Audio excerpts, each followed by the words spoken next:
Donc, faut bien se rendre compte que à la fois, tu as tout un tas de la population qui sont dans une misère totale, voilà, et au bout du compte, ils sont bons que à cracher sur leurs semblables en disant vous êtes des merdes et ainsi de suite, parce que toi t'es en minima, toi t'es ceci, toi t'as deux ou trois gosses qui sont même pas du même père ou quoi que ce soit. Les gens, ils ont le droit de chercher du bonheur dans un monde de merde où en plus de ça, les gens sont condamnés à vivre dans des cages à lapins. Est-ce que ça donne le droit à d'autres personnes qui n'ont pas eu le même parcours chaotique de dire ça? C'est ça. C'est après tu vas te moquer des gens qui sont un peu trop maigres, après des gens qui ont un peu trop de poids, les gens qui n'ont pas la bonne couleur ou j'en sais rien. On touche le fond. On était déjà dans le fond socialement. Après tu dis comment ils peuvent nous faire ça? Comment ils peuvent faire ça aux populations françaises? Comment ils peuvent liquider la France? C'est normal quand on voit déjà le niveau des gens parce qu'il y a des gens qui sont frappés par la douleur, parce que plus de 350 000 SDF, 400 000 selon l'Assemblée nationale, 50 000 gamins à la rue, ça touche personne. Mais c'est des gens, ils sont à la rue. C'est pas les gens qu'on comprend, qu'on met dans les hôtels et ainsi de suite. On parle des nationaux. Je vous invite même pas à être, vous pouvez même pas envier d'être à leur place. C'est terrible ce qui leur arrive. Des fois, ils ont même pas de carte d'identité. Eux, c'est des Français sans papier. Ils ont même pas de carte d'identité. Des fois, ils ont même pas de RSA. Ils ont rien. Faut que de temps en temps, ils croisent une assistante sociale pour, pour faire leur pièce d'identité, toucher du RSA. Et derrière, t'as les gens des pôles emploi et tout ça qui vont les radier parce que ces gens-là qui sont SDF, donc ils ont pas de téléphone, ils ont que dalle. Ils ont pas pu venir à un rendez-vous. Comment tu fais pour envoyer un rendez-vous à quelqu'un qui a pas de logement et qui est dans la misère la plus absolue et derrière tu lui suspends son RSA? Comment c'est possible? Ils le remettent, mais ça leur fait des économies sur les droits des gens sur une partie de la population qui pourra même pas venir se plaindre. On est dans c'est terrible, c'est terrible ce qu'on peut voir sur le terrain. C'est terrible ce qu'on peut voir, même sur les réseaux sociaux. C'est terrible ça. Ça te fait une boule au cœur. C'est incroyable comment on peut manquer à ce point d'humanité et comment on fait pour pas se retenir à faire du mal. Mais si vous pensez du mal de quelqu'un ou ceci, cela, mais retenez-vous. Ce sera au moins ça en moins sur la terre. Au moins, retiens-toi de dire du mal. Essaye de penser au bien de quelque chose. Le bien de quelque chose, je pense du bien de ce crayon-là. Le bien de ce crayon, c'est sa propriété. Restez terre à terre. Je donne pas d'opinion sur ce crayon. Le bien de ce crayon, quel bien il a ce crayon? Il a un chapeau. C'est son bien. Ça lui appartient. Ça fait partie de lui. Il en a besoin comme bien pour éviter d'avoir sa pointe qui sèche. Abstenez-vous de sortir du mal comme ça. C'est terrible. On voit même pas comment c'est terrible. Les Français, les Françaises, ils en ont rien à foutre de leur gueule. La seule chose, c'est l'appât du gain. C'est-à-dire qu'on a déjà une pathologie où une partie de la population pense qu'elle soit de l'équipe A, B, C, D, machin chose, si elle l'emporte sur ses concurrents, elle aura le droit de régner sur 68 millions de Français. Mais de quelle pathologie faut-il être atteint? Et les gens te disent, c'est normal, celui qui l'emporte est le meilleur. Mais moi, je t'ai rien demandé dans la vie. Tu crois que mes gosses vont demander quelque chose? L'humanité, tu crois qu'elle t'a demandé?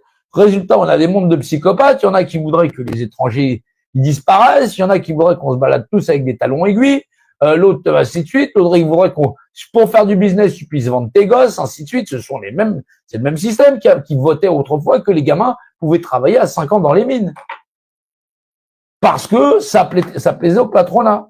Il a fallu que les nobles des anciens nobles, à qui on avait enlevé tout pouvoir, s'insurgent en disant, mais quel monstre êtes-vous? Parler de liberté, quel monstre êtes-vous? Il n'y a pas pire que la République ou la République par système démocratique. La démocratie, c'est un instrument de torture des masses et des populations.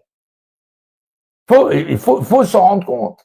La chose publique, la République, elle est publique à chacun et elle confère à tous les êtres humains l'égale représentation. Un être humain, il en égale un autre.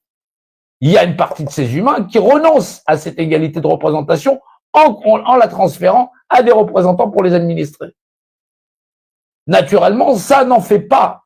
Ça n'auront pas l'égalité de traitement entre cet individu et le représentant, puisque lui seul y a renoncé à sa propre représentation.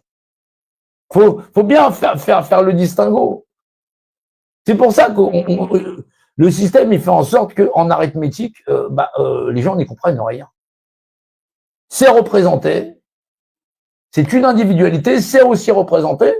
Si celui-ci désigne celui-ci comme son représentant, celui-ci, il se tait. Et alors, il n'y a plus que lui pour parler au nom des deux. Celui-là, il n'est plus son propre représentant. Hop, il est en berne. C'est lui qui va le représenter. Lui, il vit au 5e sous-sol. Mais son droit à être son propre représentant ne peut pas être annulé. On a élevé la majeure partie de la population dans la culture de l'inéquitable, en faisant croire que le système de votation, c'est l'absolutesse. C'est vous avez voté pour que surtout nos familles, nous restons, nous, maîtres du monde. Comme si c'était normal. Et comme s'il n'y avait pas d'autre réflexion possible. Quand on regarde la France d'aujourd'hui, on se dit, est-ce que c'est bien possible? Est-ce que tu penses réellement que Molière, il est né en ce monde que des grands penseurs, voilà, même si beaucoup sont, il y a des choses à dire sur certains, ont pu naître dans cette nation dans l'analyse de la critique ou dans les recueils d'humanisation. Quand on regarde la population française d'aujourd'hui, le niveau général intellectuel ou même de ce qu'on peut voir des soi-disant grands érudits, ils sont nombreux. Ils ont 5 doctorats, ils ont ceci, ils ont cela. Oui, on va recréer la Constitution. Toutes les espèces de grandes gueules à claque-merde, des claque-merde, des bouffe-merde même, je dirais. Ils en bouffent, ils en crachent. Voilà, et qui persuadent que la pathologie absolue où les gens seraient tous des sociopathes, psychopathes, parce qu'ils viennent en tant que psychopathes en disant « T'as vu, on est en train de réécrire la Constitution, tout ceci, c'est là pour donner le pouvoir au peuple par le peuple, mais nous, on sera vos représentants. » Tu arrives à faire croire aux autres que tu es en train de penser à un autre modèle que déléguer sa représentation, et ça marche. Ouais, ça marche. Les gens sont cons. Voilà. Ils sont cons et ils sont atteints de la même pathologie. Et on va leur dire qu'on va avoir la victoire. T'inquiète, ce que tu veux, je le veux. Ce que tu veux, je le veux. Tiens, ceci, cela. Ouais, les autres, c'est des salauds. Ouais, tout ça. Et vas-y, rebelote. Une pyramide dans la pyramide, de la pyramide, de la pyramide, de la pyramide. Et les gens vont vous persuader de faire partie d'une équipe, que ce soit de l'extrême gauche à l'extrême droite, ainsi de suite. Pour vous dire que la liberté absolue et l'égalité des hommes entre eux, c'est effectivement la sacro-sainte croyance où il y aura un match de boxe entre ceux-là et que celui qui l'emporte, il pourrait priver de liberté de penser, d'agir, l'ensemble du reste de l'humanité, de sa nation et ainsi de suite. Voilà que peut-être le dimanche à la messe, les gens pourraient faire la messe enfin en levant la main et en saluant la croix gammée. C'est juste incroyable, mais c'est ça. On est dans ça. On est dans une réflexion où, effectivement, peut-être le dimanche à la messe, on pourrait tous y aller en se baladant comme Mickey et Minnie avec des chacun te dit comment il veut qu'on fasse la messe à tous les Français ou les Françaises. C'est ça qui est le plus incroyable. C'est une pathologie qui est là. Et on va leur faire cette guerre parce que c'est une guerre nécessaire. On ne peut plus laisser cette maladie générale et incapacitante intellectuelle qui devient effectivement un fléau sociétal où on a fait croire aux Français et aux Françaises que tout simplement il faut être débile au plus possible et que plus ça avance et plus c'est normal. C'est pour ça que il faut généraliser le fait que on puisse pas remettre ça. Voilà.